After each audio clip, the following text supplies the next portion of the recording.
Welcome into episode 332 of the Skate Podcast. I'm Brian DeFelice, joined by Bridget Prue and Scott McLaughlin. Bridget and Scott, it is Wednesday, July 17th, and if this isn't the dog days of summer, I don't know what is as it pertains to the hockey season. So what do you guys want to talk about today?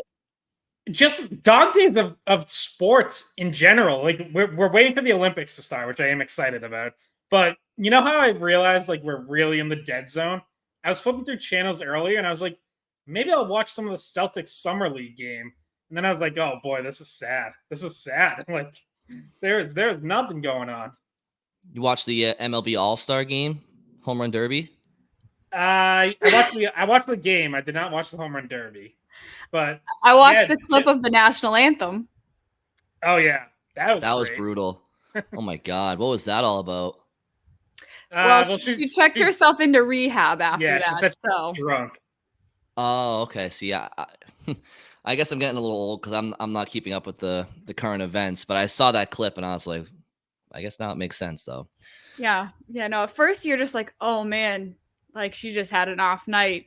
But there was a reason. But anyway, that was probably the most entertaining sports moment of the last few days, and it was just the national anthem. So Jaren Duran got to play hero, so that was nice for local angle. That's true. That's true. Yeah, the Red Sox have something going. Brian, Jaren Duran fashion segment. I don't know if you saw his pink suit.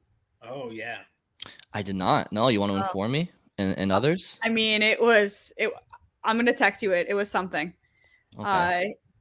But we can move on. I'm just going to put this in the group chat. Okay. All right, cool. All right. Well, this is a Bruins podcast, so we'll get back to why you were all here. Scott, why don't we throw it to you for the opening shifts and get us going here? Sure. So I have just like some developing thoughts as we're now, a couple weeks past the free agency rush, and I think I've been able to kind of take a little bit of a step back, look around the league. Like that first day or two after, it's like there's so many moves, you don't really get a chance to put it all into context quite yet. So I've been starting to think about, like where do the Bruins rank? Like where do I actually think they rank in the league? And we'll have some more solidified thoughts on this closer to the season. But right now, I feel like they're being slept on. And Brian, it was a tweet you had last week that actually got me thinking about it because I think you had them 7th. I think you said you had like 6 teams ahead of them. I was looking at ESPN's power rankings. They put up a post-free agency power rankings. They also had the Bruins 7th. Stanley Cup odds. I'm looking at Vegas Insider does like combined odds. They just gather a bunch of different sports books. Bruins are 11th in Stanley Cup odds. I can tell you guys, I am increasingly thinking that the Bruins are a top 5 team. And I think I might have them 4th and could even talk myself into putting them 3rd. And I'll explain why as we go. I won't get into all my reasons and comparisons to other teams just yet, but yeah, I really think they're being slept on. Like maybe I'm too high on them. Maybe this will change before the start of the season, but I look around the league and I can't really talk myself into 5 teams being better than them. Yeah, I definitely I'm with you on that one, Scott. And the tweet that you're referencing that I wrote was actually in response to an article that you wrote on weei.com referencing how the Bruins are I think this might be part of Bridget's opening shift as well. But so I'll hit that for her. But I did kind of have a thought about how I do think the Bruins are a contender for sure. And I couldn't say that about them this time last year simply for the fact that there's an element on paper that this team was lacking that did limit their ceiling. I think right now, yes, the Bruins, they have a hole in the top 6, but we've talked about this ad nauseum in the past, and every team has at least one hole in the summer. So with that in mind, like I absolutely think that the Bruins are among the better teams in the league. To have them outside the top 10 is absolutely mind-boggling. I think, Scott, those odds you were referring to, I think New Jersey, which missed the playoffs last year and it had a nice little free agency for sure, but namely in goal, But to go from a non-playoff team to the fourth best odds doesn't add up to me. Toronto, despite winning one playoff series in the last 20 years, and 4 of those losses, or at least 3 coming against the Bruins, just of course they're ahead of the Bruins as well. So yeah, we can break that down for sure. But I'm with you; they're being slept on, and I can definitely be convinced that where I have them right now, around 6th or 7th, you can easily convince me that they could be higher as well. I thought you were gonna take snake me for a second there, No, Brian. I was like, he's going to take my opening shift. I was hissing. You But were. then I remembered, like, mid sentence. I was like, what was her opening shift again? I was like, oh, that's right. I'm gonna backtrack a second. I was gonna mute you. Yeah, right. So what Brian started to say, but then decided against it, was my opening shift, which relates to both Scott's and Brian's, which is that, and this was also based off something Scott wrote this week, which was just kind of taking stock of where the team is now in terms of youth and comparing it to 2 seasons ago, where the Bruins now have all of these young players starting to take over key positions and starting to solidify roles for themselves. And a lot of those bigger names that we talked about this past season that look like they're going in a positive direction: Mason Lohrei, Matt Patra, Jeremy Swayman, Johnny Beecher. And they're adding guys in their prime as well. So basically, the team is getting younger. Now they're the 6th youngest team in the NHL. And back 2 seasons ago, when they set the record and they were going on this last dance kind of season with Bergeron and Krejci, and they were an older team. And at the time, I remember talk radio saying, they're too old. They need a better balance of young and old. And I think that right now the Bruins have youth and guys in their prime, which seems like it's setting them up for success. And one of the reasons why they should probably be ranked higher than 11th in odds. For sure. So I'm gonna give my opening take quickly, and then we'll circle back. But I got to thinking earlier today, because Jake DeBrusk was on a podcast, the Cam and Strick podcast, and he was obviously, for the majority of the time, talking about his tenure in Boston and his teammates. And there was one point where he was talking about Trent Frederic quite a bit, and I just started thinking about Trent Frederic for some reason. I was like, there's an opening in the top 6, and we aren't talking about him too much, but he had the same amount of points last year as Jake DeBrusk, right? So Jake DeBrusk goes to Vancouver, and we're sitting here and we're racking our brains. All right, who's going to fill that top 6 role on the second line internally on the right side? Is it going to be Fabian Lysell, who's yet to make the team? Georgi Merkulov, yet to make the team. Is Justin Brazeau going to climb up?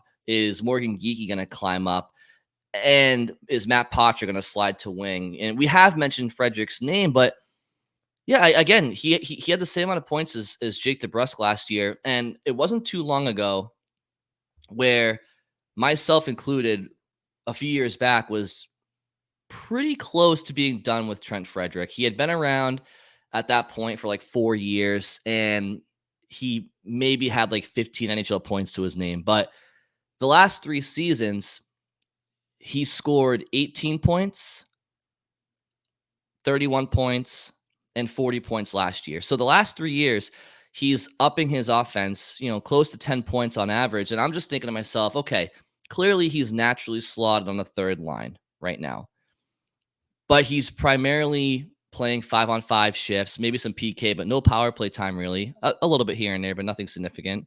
If he gets some top 6 minutes here and there, and he gets some power play time and just continues to progress, can Trent Frederic be a guy who becomes a 50-point power forward for the Bruins, whether it's this year or in the short years to come?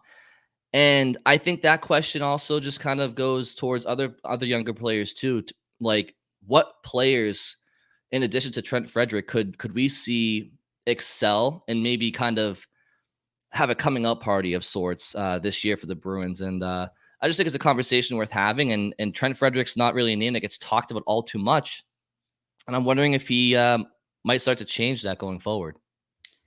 Yeah, and Brian, to back up your point a bit, here's a little trivia for you. Where do you think Trent Frederic ranked on the Bruins in 5-on-5 points per 60 minutes last season?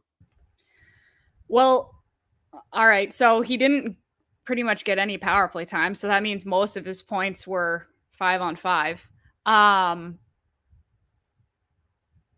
Third? Bingo, Bridget, right on. Number one was Pasternak, 2 Pavel Zacha, 3 Trent Frederic. Yep, that adds up because Zacha also didn't have a whole lot of his points on the power play either. So yeah, more so 5-on-5. Yeah, so there's an obvious challenge there of, do you continue to produce the same rate if you're getting more minutes, higher in the lineup, tougher matchups? Like, there's a challenge there for sure, but that is also like a reason to believe and to think like, hey, maybe we want to give this a shot of him on the second line for, more than just like a couple games as a fill-in here and there. Give him the chance to show either that he can or can't keep up that rate of production. I mean, I think he was. I'd have to go back and check, but I feel like last year he was 6th or 7th among forwards in scoring. So it's almost like, if you just break it down like that, you know what I mean? He was producing at a top 6 level, at least for Boston last year. And look, I understand if you're somebody out there who feels like Trent Frederic is better suited for a third line, if you think maybe he's reached his ceiling, or you don't think he has much more to give than what he already has given, that's fine. That's your opinion. But I just find it interesting that we're so quick to kind of say that second right wing spot in the Bruins is a job for Fabian Lysell or Georgi Merkulov, neither of which have an NHL point to their name, or Morgan Geekie, who was, he can do it, but I think Trent Frederic has a higher ceiling than maybe Morgan Geekie does. And Matt Poitras, we all want to play center. And I'm just like, well, Trent Frederic is a guy who's 26 years old, and he's got a 40-point season to his name in the NHL. And the last 3 years, he continues to uptick his offense by about 10-point increments. And so the way he plays the game too, he has chemistry with Charlie Coyle. Mm-hmm. So do you ideally want somebody with a little bit more offensive polish that, at least to this point in their career, than Trent Frederic to play alongside Brad Marchand? Yeah, I think so. I just think it's an interesting option and one that shouldn't be overlooked. And I think maybe everybody's been a little bit guilty of maybe overlooking him as somebody who could potentially play a second line role in this team in the short term here, and then see where it goes. Yeah, I think the main thing that makes his argument pretty good for the second line is the fact that he's played so much with Charlie Coyle. So at the very least, if you don't love what Lysell did in preseason, and you don't think that he's gonna crack your top 6, he's a good. Yeah, clip that one. That's not the first time I've said anything, but at least it's not on TV. Not so bad. Did you slip up once on a broadcast? The very last thing I said signing off one time. What'd you say? Oh, what was it that I said? It'll come to me. I don't know. All it was bad. I said it was hard. I said, go fuck yourself, San Diego. I said it was a hard fart battle. Oh, that's understandable. That's a tongue twister. So it was the last thing I said, and I was like, "Oh, I almost made it all the way through." But it was just on a Providence College game on ESPN Plus, so it wasn't like national TV or anything. Sorry to derail you. Where were you? No, I did that. That's my fault. Anyway, I'm gonna let Scott talk now because apparently I can't. I don't even know where I was gonna go, but I think just maybe to wrap up like the Frederic thing, it's like, yeah, so second line winger, you probably want to be able to crack if they're going to be there all season, which, there's going to be changes. I get that. Like, you would prefer that player at least have 50 points. And if they can push 60, great. And like, I guess if you think of it that way, it's like, okay, so who of all those names we've mentioned on the second line is most likely to crack 50 points?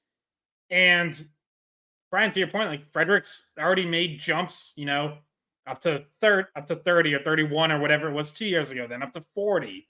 And it's like, well, if he makes another jump like that, then 50 is certainly within reach for him. Do I think Fabian Lysell is going to put up 50 as a rookie, even if he makes the team out of camp? I think that's probably a lot to ask. Like, I think best case scenario is like, if he can push 40, like, be close to half a point per game, that's probably much more realistic. And it's like, well, at the very least, like, Trent Frederic's already there. Yeah, I just have to kind of see it with Lysell, right? Like, we got to see him in training camp. So it is a little premature to have this conversation right now, just because for the reason I just spoke about. But yeah, I mean, I think Trent Frederic, he found his shot a couple of years ago. He found his confidence a couple of years ago, and it's amazing what that can do for a player when it starts to click. And yeah, I mean, ultimately, if he can be a 45 to 55 point guy that can play net front on a power play unit, penalty kill for you, play 5-on-5, drop the gloves if need be. I mean, that's a really valuable player to have. Yeah, and Brian, I'm happy you brought up the power play, though, because this is one of the things that Frederic hasn't done yet, and maybe an area he can grow his game, because he does not get power play time. Like, what was it, Scott? He got like probably less than 5 minutes of power play. He probably got less than like 3 minutes of power play time this season. And I think he scored a goal in one of them. Like, but it was like the first time the power play.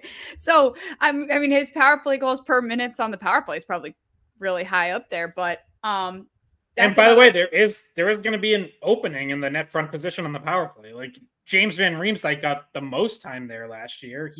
He's gone. I mean, technically he's still a free agent, but we think he's gone. Yeah. So, they used Pat Maroon there a little bit in the playoffs. He's gone. Like, so DeBrusk? Like DeBrusk, another guy who played net front on the power play, gone. Like, yes, someone has to do it. So if you look at, who are the options, it's like Frederic, Brazeau, Zacha could maybe move to net front, Geeky, Coyle, like, but no one where you're like, oh, that's the slam dunk top unit net front guy. Yeah. Like, I think that's going to be I think 4 spots on the power play are going to be set. McAvoy, Pasternak, Marchand, Elias Lindholm, and the bumper. That net front spot is definitely up for grabs. Yeah. So, and then that could be where that 50 points comes from, right? He starts adding points on the power play. He starts getting more ice time besides just the 5-on-5 stuff. But once again, that is something that would have to be earned. And that Brazeau is a guy that would probably be pushing for that same role, just because of his, how strong he is in front of the net. And we've seen him in a short sample size be able to make some really strong moves.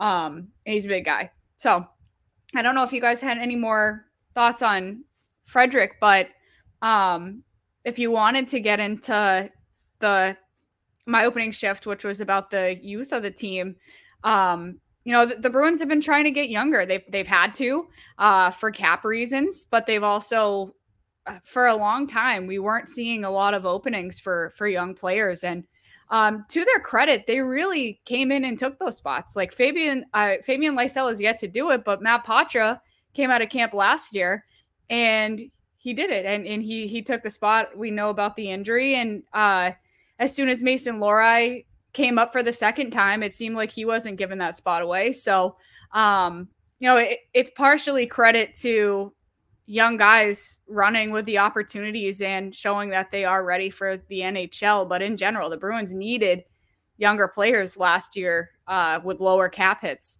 And now that's kind of what their team is. It's a younger team.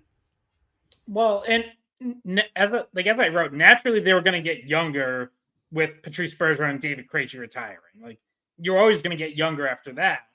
But even going into last season, they were still middle of the pack in terms of age. because they tried to fill some openings both on the roster and in terms of leadership by bringing in some other veterans like Kevin Shattenkirk, James Van Riemsdyk, Milan Lucic going into the year. Obviously, that didn't work. They tried it again with Pat Maroon at the deadline. So there was still an effort to have more of a veteran presence. And this year, we're not seeing that. Like, again, Shattenkirk and Van Riemsdyk still free agents. I guess you can't 100% close that door, but most likely both gone. Maroon, we know, is gone. And then the guys that they signed, Elias Lindholm and Nikita Zadorov are 29. They're in their primes. They're not in their 30s. Max Jones, Kastelik, these are guys in their mid-20s. Like what's amazing is there's only one player on this team in his mid-30s, and that's Marchand at 36, going on 37 once you get into the season. Charlie Coyle's 32. No one else is 31 or older. Like Hampus Lindholm and I think Jonas Korpisalo are 30, and everyone else is under 30. Like it's like that really, happened pretty quickly. And what's really impressive about it, and where I think even Don Sweeney's harshest critics have to give him some credit, is you've gotten younger. You've basically, in the last 2 years, your average age has come down almost 2 years, from nearly 29 years old 2 years ago to like a little over 27 years old now. You haven't taken a huge step back in the standings. There hasn't been some huge reset. You didn't miss the playoffs. You weren't even in danger of missing the playoffs. And now, we all think they've at least gotten stronger in terms of like a more playoff ready team. And to do that while getting younger is like, that's some nice GM work. And no matter what you think of Sweeney, like, you got to give him some credit there. Well, so let's talk about Don Sweeney, Scott, because piggybacking off of this,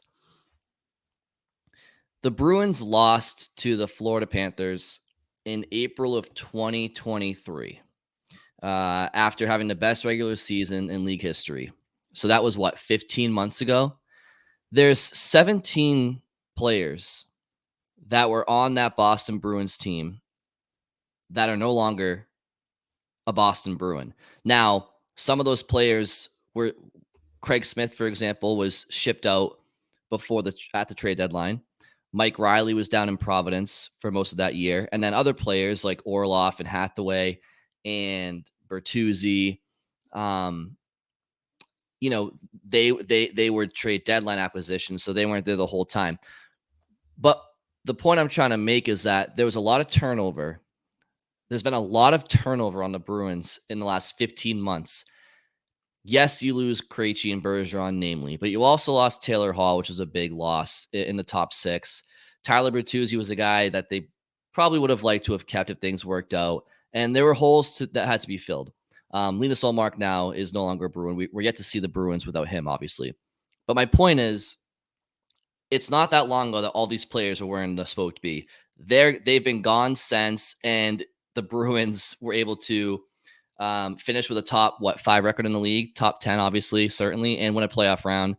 And now add in your article, Scott, about them being the heaviest team and the youngest team, and they're entering next season on paper, in my opinion, a contender, a top 10 team in the league. And so, Scott, you mentioned when I quote tweeted your article, and I kept getting notifications every five minutes, it felt like, because you were going at it with people about somehow, some way, Don Sweeney got roped into it, and you were defending the wall for him. What are people saying? Because you say that even his harshest critics should be complimentary of him, but it seems as though that there are those still out there that that think Don's been a complacent GM that's made moves here and there and like waving the hand over here, but it's not that impressive, and he's been conservative, trying to save his job. What was the rhetoric that you were going at it with people about? So from what I could tell is like that the criticism I was responding to was people who still seem to think they should have been like selling off pieces last year, like at least the pending free agents. So like they should have traded Allmark a year earlier if they knew they were going to do it eventually anyways. They should have gotten something for DeBrusque if they weren't going to re-sign him. They should have found a way to trade away Grzelcyk. And it's like, I get like what I just, and I think those people's thinking, if I'm trying to like get into their heads, is they were never going to win the cup last year. So they should have tried to do a better job stockpiling assets, moving pieces that weren't part of the long-term future, which I get and I think is fair to an extent. I just think their approach was they were trying to win last year, and going into the season, I thought that was maybe a little too lofty, but they won a round and they were in the final 8, and you end up taking the eventual cup champs to 6 games. And like, to me, if you're that close, you go for it. Like that's just how I think is, if you're one of the 8 best teams in the league, and they were all season, they'd won the best records all season, you're in it. And like, you make moves to give yourself a shot. And if that means hanging on to pending free agents instead of trading them away at the deadline, then so be it. Like, consider them rentals if you want. Do whatever mental gymnastics you have to do, but you try to win. Like, even if you're not the favorite or one of the top 4 favorites, like you're close enough that, to me, you try to win. I hate the idea of selling off pieces when you have like the 4th best record in the NHL. Like, I will almost never be on board with that strategy. Also, they did try to trade Allmark. Yeah. That's true. That's true. Look, I think it's very easy to play the coulda, shoulda, woulda game, especially when it comes to GMs. And yes, there are a couple of GMs in the NHL that have been very successful. Tampa Bay has been a very successful team. The Blackhawks had a bit of a dynasty. The Kings obviously were successful. Vegas has had a bit of a run here, and they've had some aggressive moves. I understand that. I think what it all comes back to is the Bruins had Bergeron and Krejci as your top 2 centers for nearly 2 decades, and they didn't have to worry about those positions. And I think there are people out there who say that the Bruins should have gone all in more in Bergeron and Krejci's career.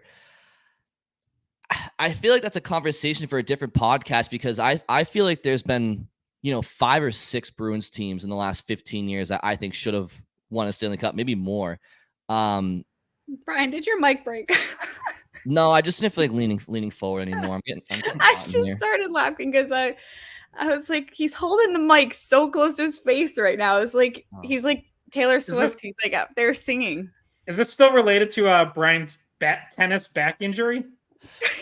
So I was 4-6 for that, and I actually had a recovery time 2 weeks ahead of schedule. I was up for 2 weeks, and I'm back to 100% now, so it's great. But anyway, let me try to get back to where I was going. I think if you want to sit here and say that the Bruins didn't go all in enough over Krejci and Bergeron's careers, that's probably a conversation for another time. I don't really want to get into that right now. But at the end of the day, I think the fairest criticism is like, why did the Bruins have nobody in the system or any adequate replacements in the queue for when those guys eventually retired? Because they were here for so long, you had so much time to prepare for it. But again, okay, that's easier said than done because they were never drafting high enough. So yeah, it's so those guys finally retire at the end of the 2023 season, and with no money, with no cap space because you're paying their bonus overages, Don Sweeney was able to go out and patch together a Moneyball Bruins team last year. And look, I didn't think the Bruins were going to win the cup last year. I said that the entire time. It was they didn't have the horses up front, especially at center ice. But to Scott's point, it's like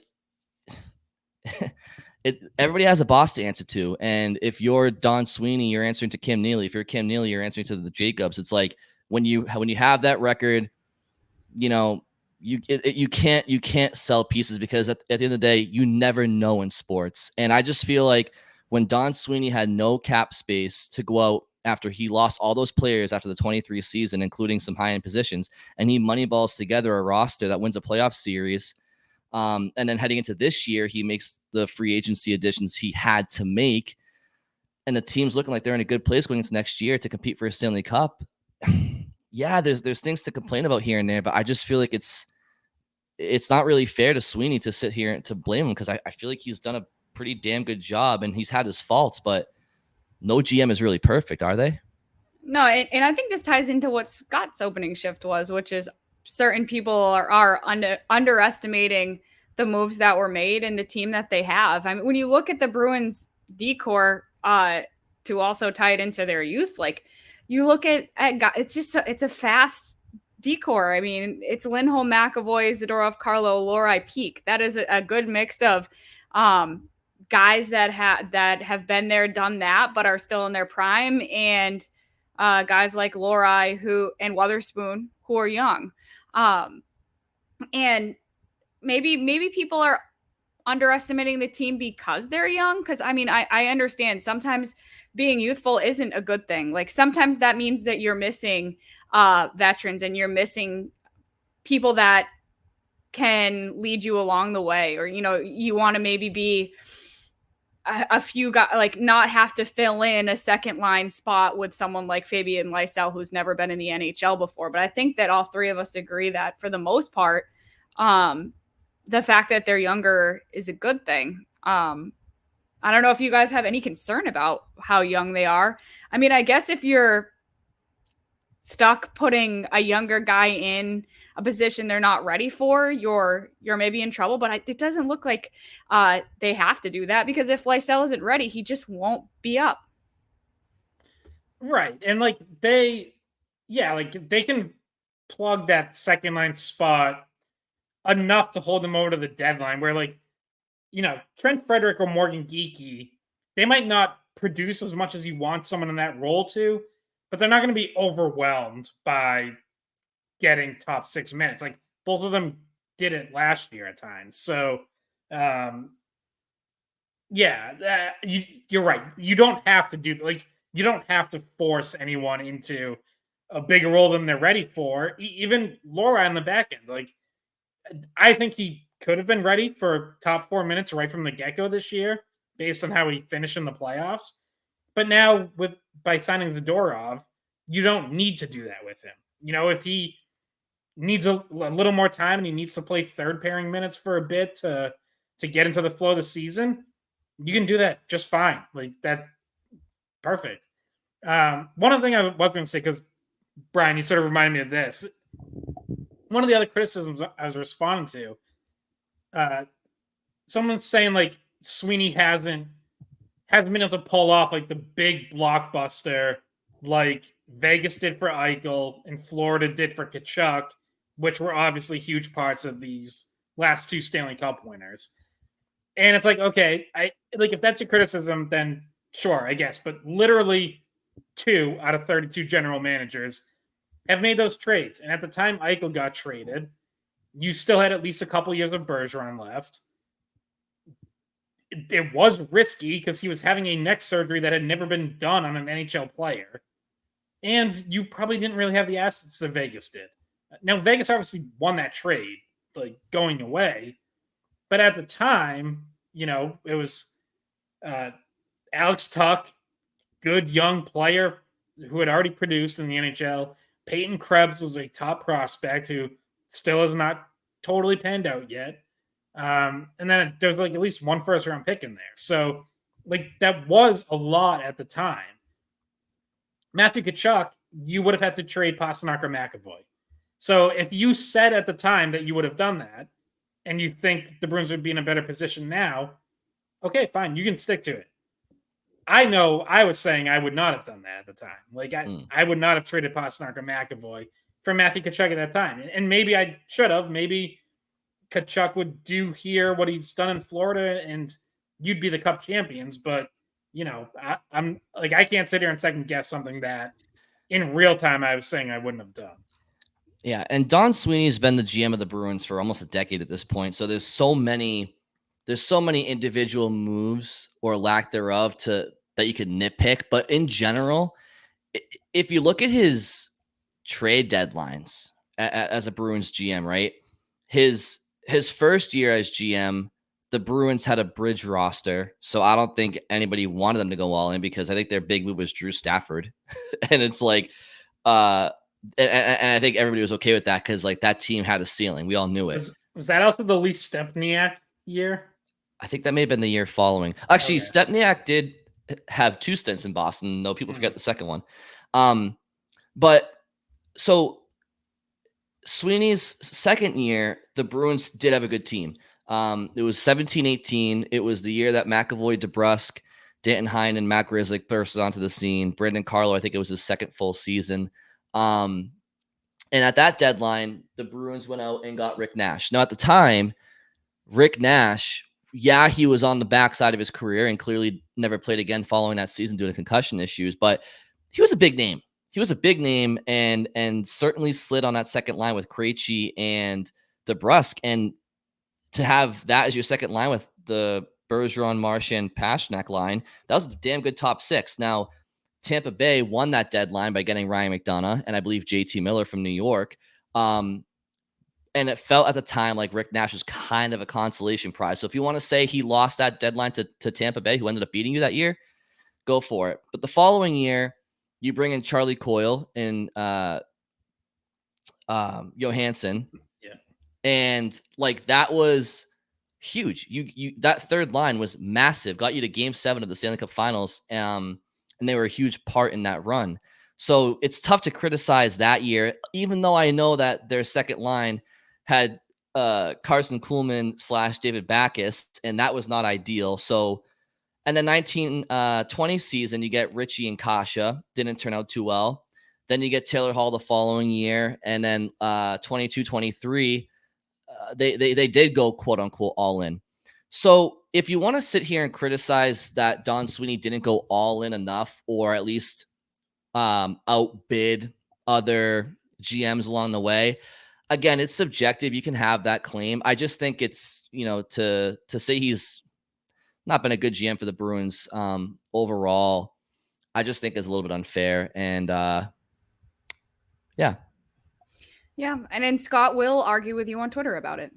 If you're wrong, he will let you know. I will say that was actually, like, by Twitter standards, that was incredibly civil. Like, I don't have it up, so I forget the exact accounts it was.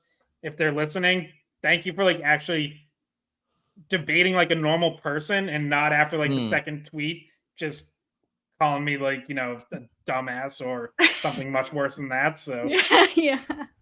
And by the way, for fans, if fans want to see what life would have been like if Don Sweeney hit in the 2015 draft and selected Jake DeBrusk and Brock Besser, now you can find out by watching Vancouver Canucks games. It just took about 8 years to figure it out. So the coulda, woulda, shoulda game, we can see up if that pans out in the Pacific Northwest there. So guys, we did get some questions. We really should have prefaced this. Well, we had a few extra mailbag questions that came in late. So we're going to get to those. Do we want to circle back to my opening shift first? Yeah, sure. Why not? So here are the teams. So I agree with like everyone else's power rankings on who the top 2 should be. It should be the 2 cup finalists, the Panthers and Oilers. Both lost something this offseason, the Panthers, especially on the back end with Montour leaving. Lost some depth, but that I still think they're just a really good team, and now they're the defending champs. Oilers, lost a couple pieces like Warren Fogle, but I like what they did bringing in Victor Arvidsson and Jeff Skinner. Like, those are nice chances to take on kind of cheap veterans looking to bounce back. So fine, those are the top 2. I would probably put Dallas 3rd, even though they, again, also lost some important people. They lost Chris Tanev, and now once again have a hole in their top 4 in the back end. But a lot of young talent. They lost Pavelski, so one of those young guys is gonna have to step up into that top 6 role. But really good core there. And like I could have the Bruins as the next team fourth. Like I'm looking at these. I'll go by ESPN power rankings because they have that as the top three as well. They have the Rangers fourth. Now listen, I was number one Rangers hater all season, and they almost like lucked their way into a cup final berth. Even when they won those 2 games against Florida, they were getting so badly dominated. But Igor Shesterkin is obviously a great equalizer, but I don't like their offseason at all. Avalanche fifth.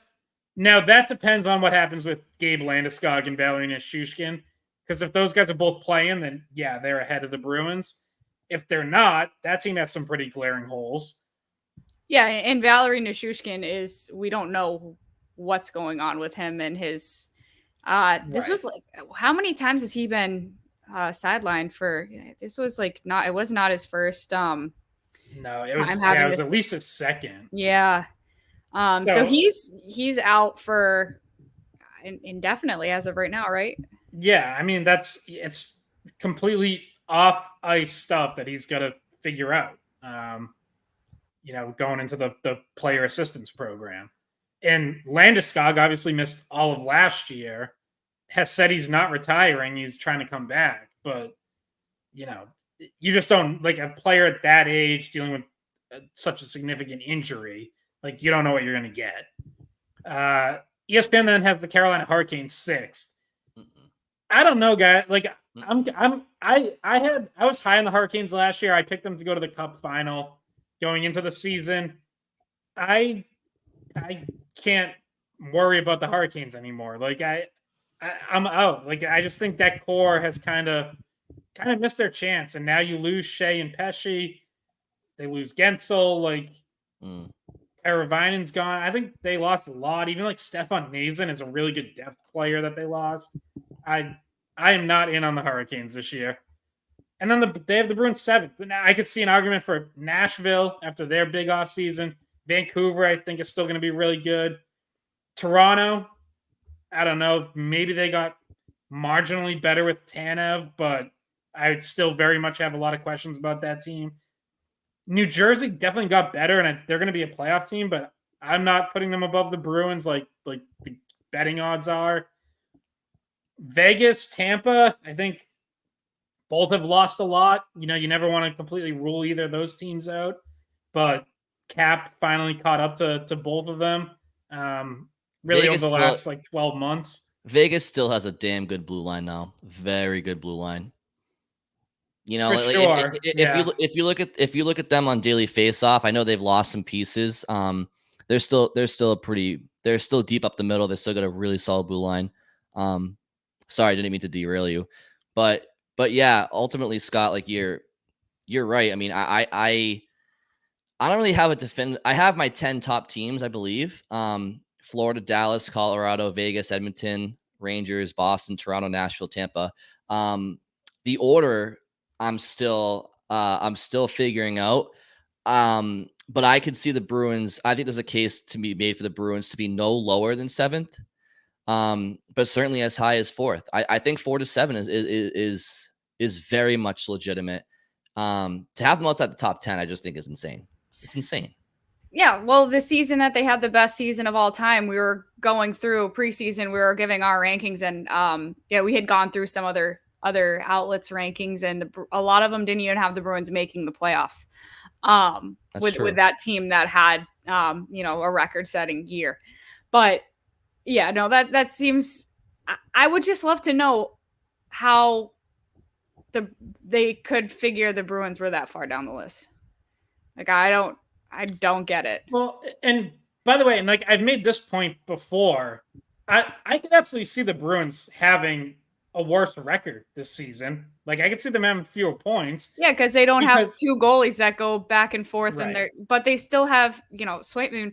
I was saying this to Brian. I was like, I assume that the rankings that they currently have and the odds they currently have are with the assumption that Swayman is on the team. Like, yeah, I don't know why they wouldn't factor that in already. So it's just, it's odd to me that with a goalie as good as Swayman, the moves the Bruins made, the decor the Bruins have, they're not in the top 10 in rankings as of right now for, if you want to gamble on it, maybe now's a good time to put your money in. If you think they're going to win this season, you can get pretty decent odds. Yeah, I think. Look, and you're right, Bridget. The year prior to the record-setting season, you're right. A lot of people had Boston outside the playoff picture, and so maybe it's a popular thing to. You're having mic issues. What's going on, Scott? Scott, what's going on? What's going on with my mic? I know you'll give it to me straight. No, I think because you're holding it, you like just moved it off to the side, and it wasn't close enough to your face to hear you. Is this any better? No? Okay. Yeah, I think it's a fun thing for people to kind of not give Boston too much love. But if you want to tell me that you need to see their forward group to believe it and see how Elias Lindholm fits in, sure. I think he's going to excel in Boston, similar to how he did with Johnny Gaudreau and Matthew Tkachuk. But we've talked about it, that second line right wing spot, they'll figure it out. But, looking at their goaltending situation, assuming Swayman is back, which he will be, you have Swayman as your starter. You have McAvoy, Lindholm, Carlo, Zadorov, Peak, Wotherspoon, Lohrei. Like, that's a damn good combination of a blue line and a goaltender. And up front, it's not like they have a ton. They have less holes up front than they did last year. Like, so I don't know. I guess we'll find out. But to have them outside the top 10, I think is wrong. But I don't care where they finish. Like, obviously, playoffs, you want them to be in the playoffs, but I don't need them to finish first in the Atlantic. I don't need them to finish first in the conference or the President's Trophy. I don't really care. To Scott's point, they might finish worse in the standings than they did last year. But I can tell you right now, last year, I don't care if they finished first in the NHL. I knew they weren't going to win a cup because they didn't have the firepower. This year, like, their ceiling, I think, is as high as just about anybody's. And I didn't feel that way last summer. So to me, it doesn't matter. That's more important than where they finish in the standings at the end of the day, as long as they're in the playoffs. Yeah, and it's very obvious now, whereas a big question mark at the time, how far were they going to go down? Like, was it going to be a bridge season? How, it just doesn't seem like there was that concern. Didn't end up being too big of a concern at all, because they've been good right along. It was hockey that we all liked watching, right? Like, it wasn't hard to watch. People still were going to games, and I think that there's, for the most part, I know you're talking about some pessimistic stuff that you heard. Like, I've been hearing some like very optimistic thoughts from different fans that have wanted to talk to me about it. And that they're really excited about this upcoming season and think that the Bruins will take a step forward.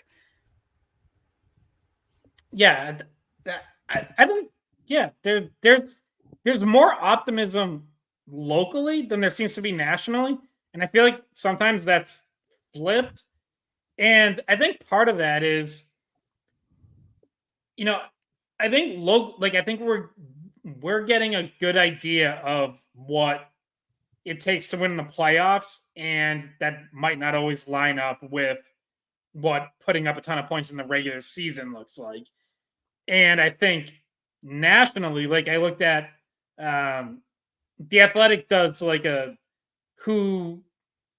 how many goals better or worse, kind of like expected goals thing teams got during free agency, and like the Bruins ranked like 25th, like, it had them losing expected goals, and it's like, yeah, it's because they traded away Linus Ullmark, and like that's really essentially all it came down to. And it's like, yeah, so okay, that maybe that does hurt you in the regular season, but like when you're doing power rankings, you're not talking about regular season points. You're talking about like who's built best to win in the playoffs. Guys, let me ask you a question about Mason Lohrei, and maybe before I do we want to raise the question that a listener sent in, and then I can kind of go from there? Yeah, so we got a few late responses. to our mailbag segment, which we'll have another one coming up because obviously we got plenty of time. Also, like, people can just send us questions anytime because we'll do this and we'll just like throw them into summer episodes because we need something to talk about. Yeah, because sometimes it's, we got time. So this is a email from a listener named Matt who said, just throwing this out there. So hear me out. Mason Lohrei goes to training camp as a forward, trying out for a second line. We know he used to play forward as a kid. Maybe Lysell wins the job and Lohrei stays at D, or Lohrei works well there, so Wotherspoon moves up with Peak and Mitchell becomes 7th D. If someone gets injured, Lohrei can always slide back to D and they call up a forward. Thoughts? And I'll just start by saying that it's so hard at this level to switch positions. It is very uncommon, and certainly for Lohrai's development wouldn't make a whole lot of sense. I've seen it happen the other way in college and in the women's professional league, where usually a very like solid defensive forward, veteran, like usually a center, in a pinch goes back and plays D. But it's really hard to transition a defensive skill set at this level, especially to the second line. Like the second line is you're not keeping up at that level, right? He's a good defenseman. He's young. He's much better suited at D, and they do have other options to plug in there on the second line. So it's just maybe people don't understand how uncommon it is because it's just there's not a lot of precedent for it happening. Even if guys played forward as kids, a lot of times they shift to D for a reason. And I've heard of it happening the other way, like I said, but going D to forward, not super common. And even when someone goes forward to D, it's almost always some sort of like, oh my God, the whole team like is hurt or sick or what have you, and it's like an emergency. Yeah, I mean, there are a couple examples where forward to D has worked extremely well. Brent Burns had argued, probably a Hall of Fame career after starting his career as a forward. Dustin Byfuglien had a very good career, played forward early in his career and eventually settled on defense. I thought Byfuglien was the other way around, Scott. I think he was defense and then went to forward for Chicago. I mean, he definitely ended up as a defenseman long time. So did he come up as D, go to forward, and then go back maybe? So I know for their 2010 Cup run, I know he was a forward for them. He definitely moved to defense after that. Yeah, in Winnipeg, yeah. Yeah. Yeah, okay, so you're right. So maybe did he start at defense? I do know he was forward for their 2010 Cup run, but I don't know if he was D before that. But in any event, yeah, it's not common. By 2010-11, when he went to Atlanta, he was getting Norris votes, so he was definitely a defenseman by then. Yeah. I mean, in college, there's like BU guy Scott Tom Willander. He's a pretty high second round draft pick, I believe, who switched from forward to defense and got drafted right after he transitioned, I believe, to D. So and he's supposed to be a pretty decent defenseman now. So like we said, it doesn't go, it goes mostly that direction.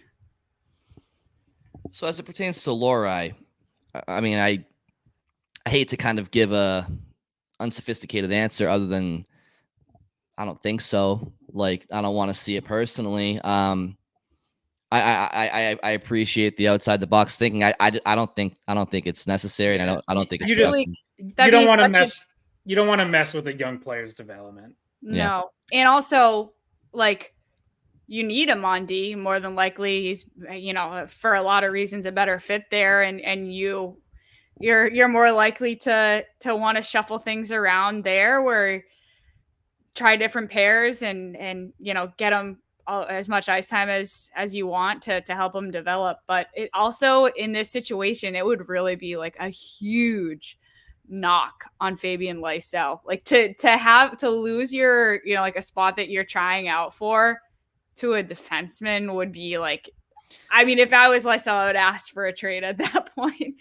That would be pretty much the nail in the coffin for him if anything crazy like that were to happen. And it's a desperate move. It's something that you would do for like a game if, like I said, like back during the pandemic, used to see it in college. Half the team's out with COVID. Okay, crap, we got to move someone.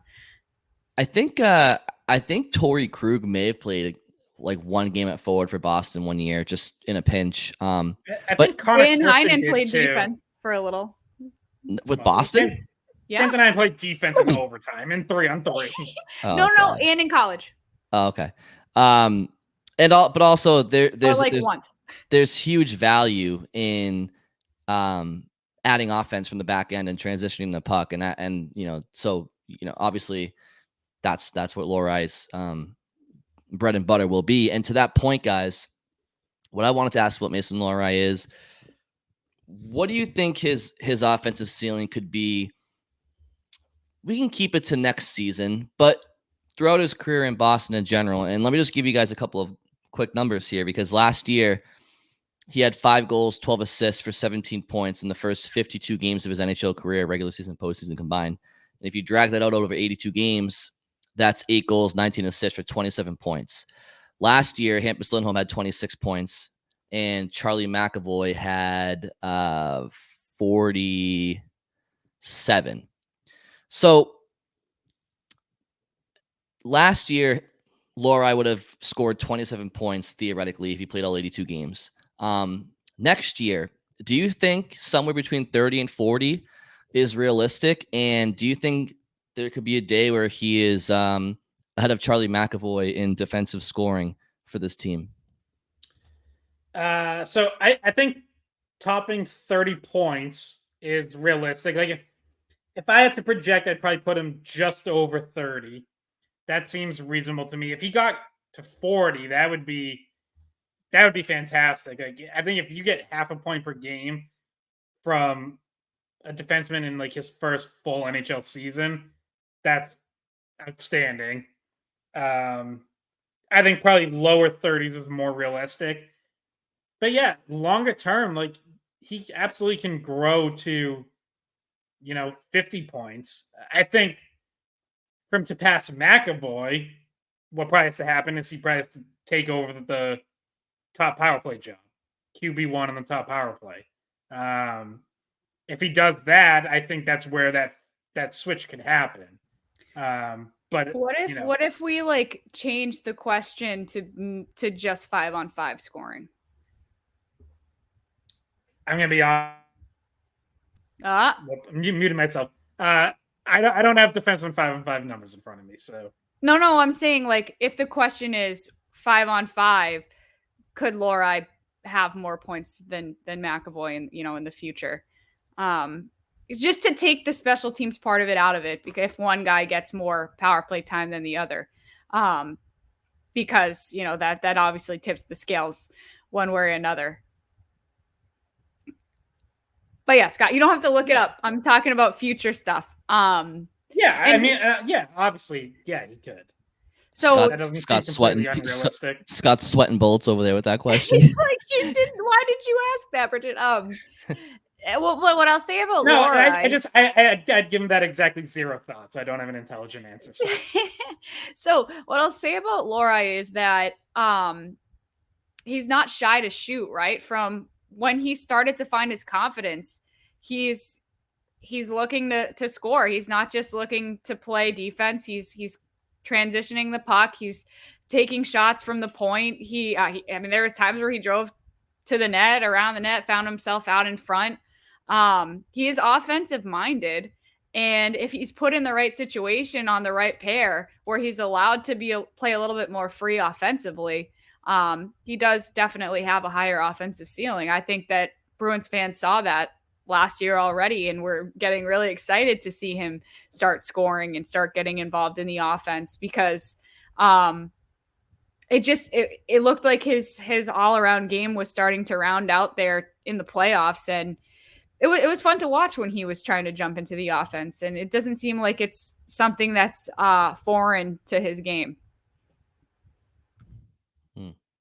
So definitely something to keep an eye on going forward next year. And yeah, Bridget, you mentioned something about maybe 30 minutes ago, but I just love the makeup of this blue line, and I can't wait to see it in action. I think they have a little bit of everything going for them, and a lot of the individuals aren't one dimensional. They all can do a little bit of everything. So I'm looking forward to just how good this D-core can be if they can stay healthy. Bridget and Scott, are there any other talking points you wanted to hit on before we signed out today? Well, I have a fashion segment akin. It's not really a fashion segment. It's about a jersey, but really it's more about the person wearing it. Because when I saw this, something about it just like I just froze. I was like, this does not look right to me.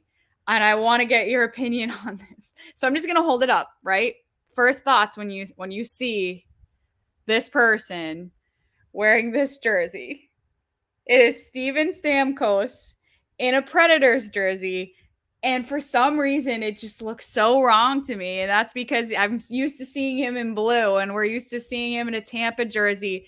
And then to see like the promotional stuff come out, it just was, to me, it was just that moment where it's like, oh yeah, that actually happened. Like, and I'm sure for Tampa fans, it was a painful moment.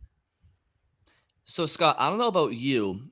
I share Bridget's opinion where it just doesn't look right, but I want to preface that by saying there's no jersey besides a Tampa Bay jersey that would look right on Steven Stamkos. But that said, I feel like it looked as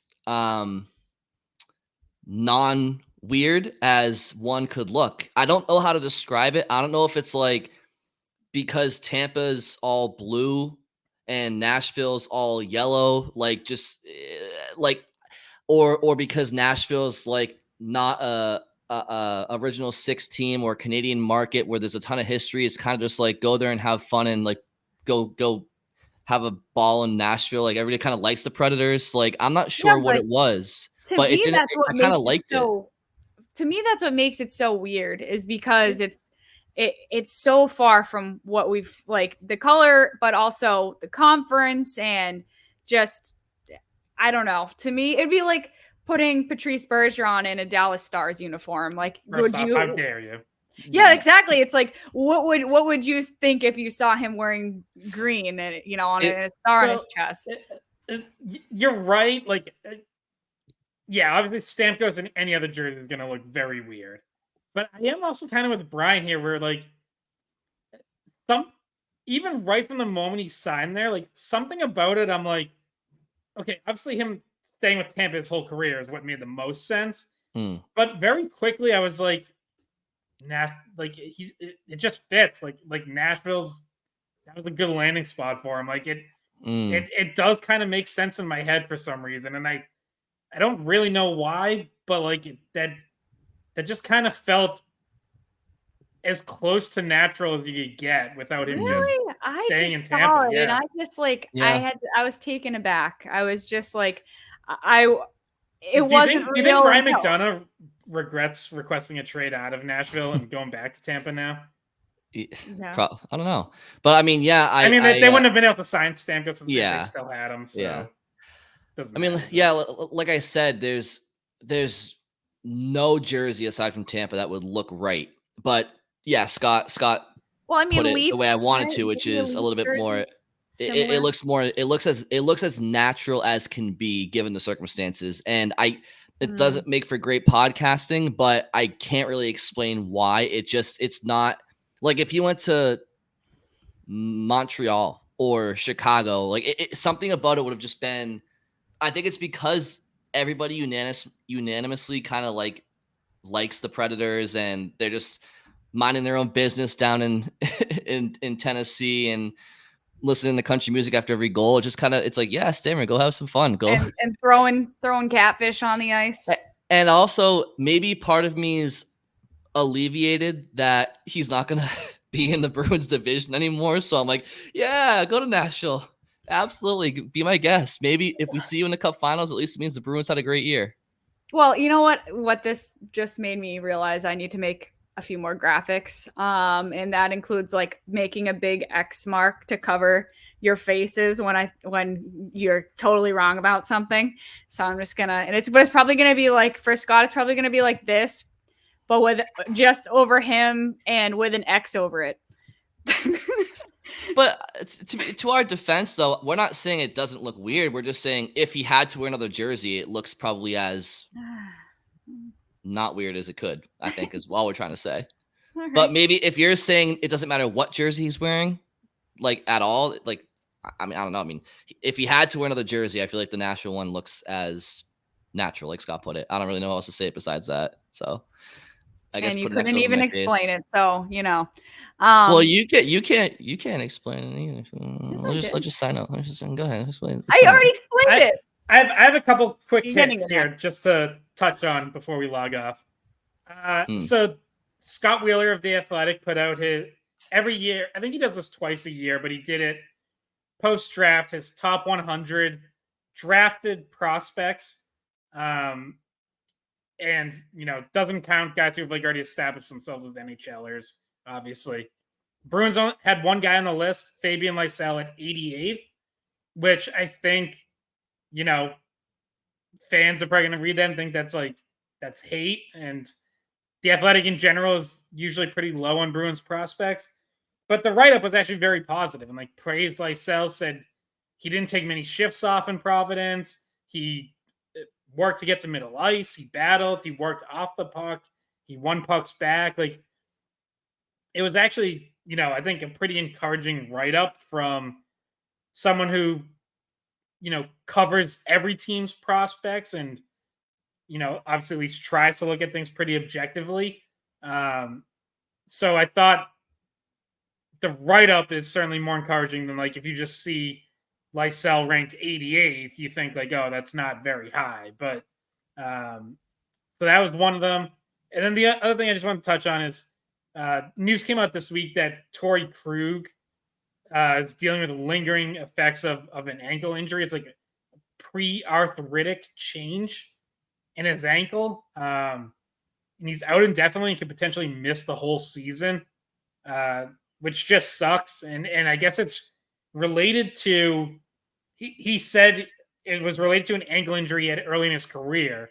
And I believe that is the one he suffered in the 2018 playoffs against Tampa, when he actually fractured that ankle. So, I know Bruins fans obviously still love Torrey Krug. So hopefully he's able to make a recovery from that at some point. Yeah, he was always a likable guy. Did he finish that series? I don't remember him.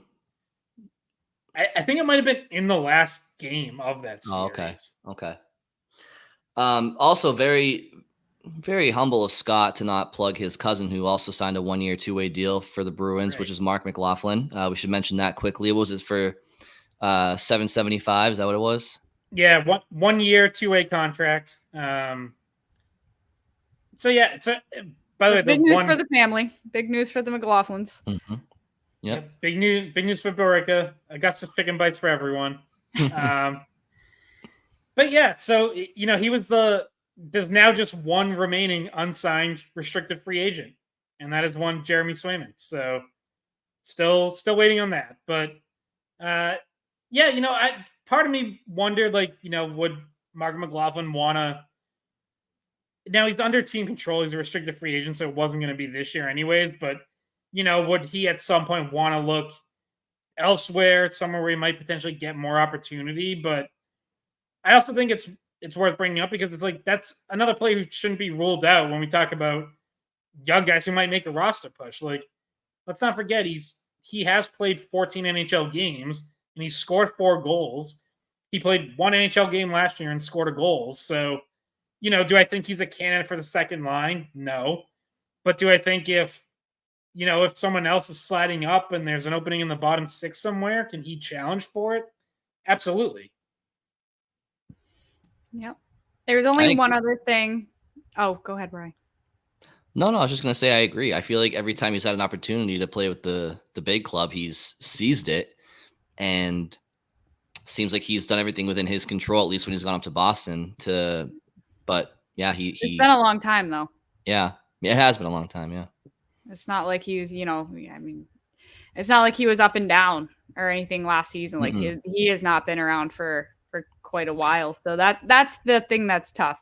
But it was like just that one road trip last year, and he only got into the one game. But to Scott's point, like you wait around all year. You're down in Providence, putting the work in. You get one game, you get one call up game, and it wasn't for an actual look. It was just probably to give some guys some rest. I don't really know what it was, or some injuries, but there were a couple injuries right around then. But he gets one shot and he scores. And yeah, it's a theme in a game where the entire rest of the team no-showed. Like that was a disastrous loss against the Islanders on the road. Yeah, that's right. Yeah, so good for him. Hopefully, he gets another couple cracks at it and can find a more consistent role down the line.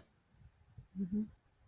Yeah, there was only one other thing we mentioned we wanted to talk about at the end here. And that is that we were both at weddings this weekend. It was a big weekend for Boston sports media marriages, and Scott was at Connor Ryan's wedding. And I'm sure that if you're listening to our podcast, there's a good chance you're following Connor Ryan on Twitter. You maybe, he's been a Bruins reporter for a while. Now he's with the Boston Globe. But he's worked for a bunch of different outlets covering the Bruins, and he also has a podcast, Bruins Beat, with Evan Marinofsky. And you probably know who he is. If you watch our podcast, there's a good chance you also watch him, follow him on Twitter. But congratulations to him. He just got married. Really cool place right outside of Fenway Park. It looked awesome. Yeah, it was. It was great. It was at Hotel Commonwealth. Congrats to Connor and Sarah, who, especially for me, very cool to see because they met at the Daily Free Press, BU student paper, which I also wrote for and spent many hours in that office in Kenmore Square, right across from Hotel Commonwealth. So yeah, big congrats to them. Yeah, and I was at Mego's wedding up in Portland. So we were at Megan Ottolini for. Yes. Anyone listening doesn't listen to our afternoon show. Yep. So WEI, we had a wedding too. A lot of WEI people up there in Portland this past weekend. But where is Connor Ryan now? Because he put up a Twitter post. It looks like he's in like Africa. Do you know where he went on his honeymoon? Yeah, I think it is Africa. It's a tweet that says, "I thought the traffic in Boston was bad," and it's him stuck behind 4 elephants. So it looks like he's having fun. Congrats to him. Looks like a Bruins media scrum. Wait, is that rude? You're not talking about media. I'm part of it, so I can make fun of myself. That's why I try to get in the front, but then I get like hit in the face with microphones and stuff. I gotta work on that next year. I'm gonna start like requiring some sort of perimeter. Maybe I'll wear a helmet. You know what my response to Connor should have been? Like, it should have been something about the Bruins beefing up. Oh, Jesus. Scott, I don't know. Maybe keep those to yourself. They're the heaviest team in the league. I told you, Fat Boy Winter. Oh, no. Fat Boy Winter? Okay. Make it, if that's what we want to celebrate. So... obviously, congratulations. Those weddings, I'm sure, were fun. I was at the movies seeing Quiet Place, which, by the way, was I got to tell you, I should have thought that one through a little bit because there's no dialogue in the movie. I had never seen the first two, but I heard this was a prequel, so it was okay to see it.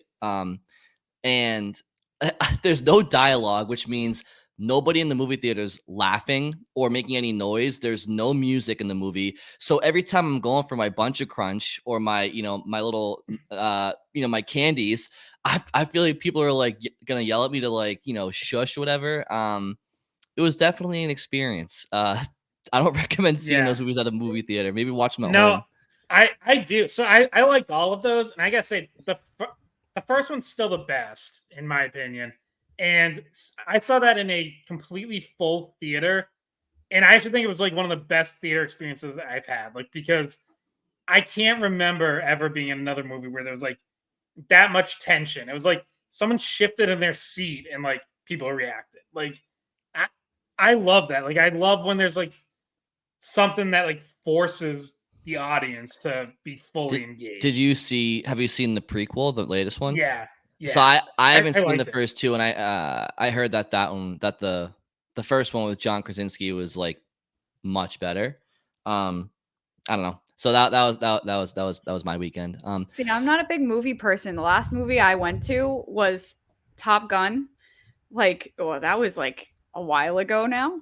And I saw it so late that me and the guy I was on a date with were the only two people in the movie theater. So we could talk through the whole thing. It didn't matter. I'm gonna see Twisters. So we're recording this Wednesday night. I'm going Thursday night. Can't wait for that. Loved Twister, the original, as a kid in the 90s. Mm-hmm. No idea if this one's gonna be any good, but Bridget and Scott, before we go, maybe we can so it's July 17th, and you'll be listening to this on the 18th. Bridget, Scott, and myself we're talking offline this weekend. Throughout August, we're still workshopping, but we're thinking about to kind of pass the time a little bit to maybe do some Bruins like what if type scenarios. We're still flushing it out, but we can talk about it later. But if people have suggestions when we figure out exactly how we're going to go about it, you can submit scenarios for us to discuss, and I think that will be something fun to do throughout August, because we love talking Bruins. We're scratching and clawing for current events to talk about, but there's still 10 weeks until opening night. So and we're just trying to get through. Once we hit into September, there's going to be training camp and more things on the horizon, but August in particular, we're going to try to do a series.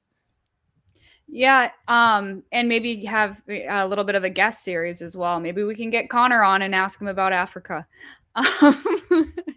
Oh, and I want to know what Scott's dance moves are like. Well, no one took any video, so thank God. You're lucky I wasn't there, because there would be video. Just like Montreal. But he didn't really dance. He just like saw me and he just flipped off the camera. But That's also what I would have done at a wedding. So. Yeah. I did text Connor and asked him about your dance moves, just so you know. That's a real conversation I've had with him this week. I think they're excellent. Now, I will say it was an open bar wedding, so that helped. Mm-hmm. It'll be playing on the Jumbotron after Bruins goals next season. Yeah, good. If I could get that footage, I'll send it to the Bruins people, see if we can get it up there. But yeah. All right, any ideas? Yes. All right. Any final thoughts, guys? Nope.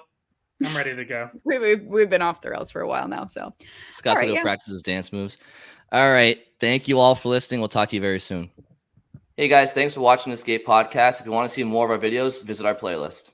Not in front of a screen? You can listen to us on Spotify, Apple Podcasts, or wherever you get your podcasts. Don't forget to follow us on social media. And if you enjoyed this video, please don't forget to give us a thumbs up, subscribe to our channel, and leave a comment.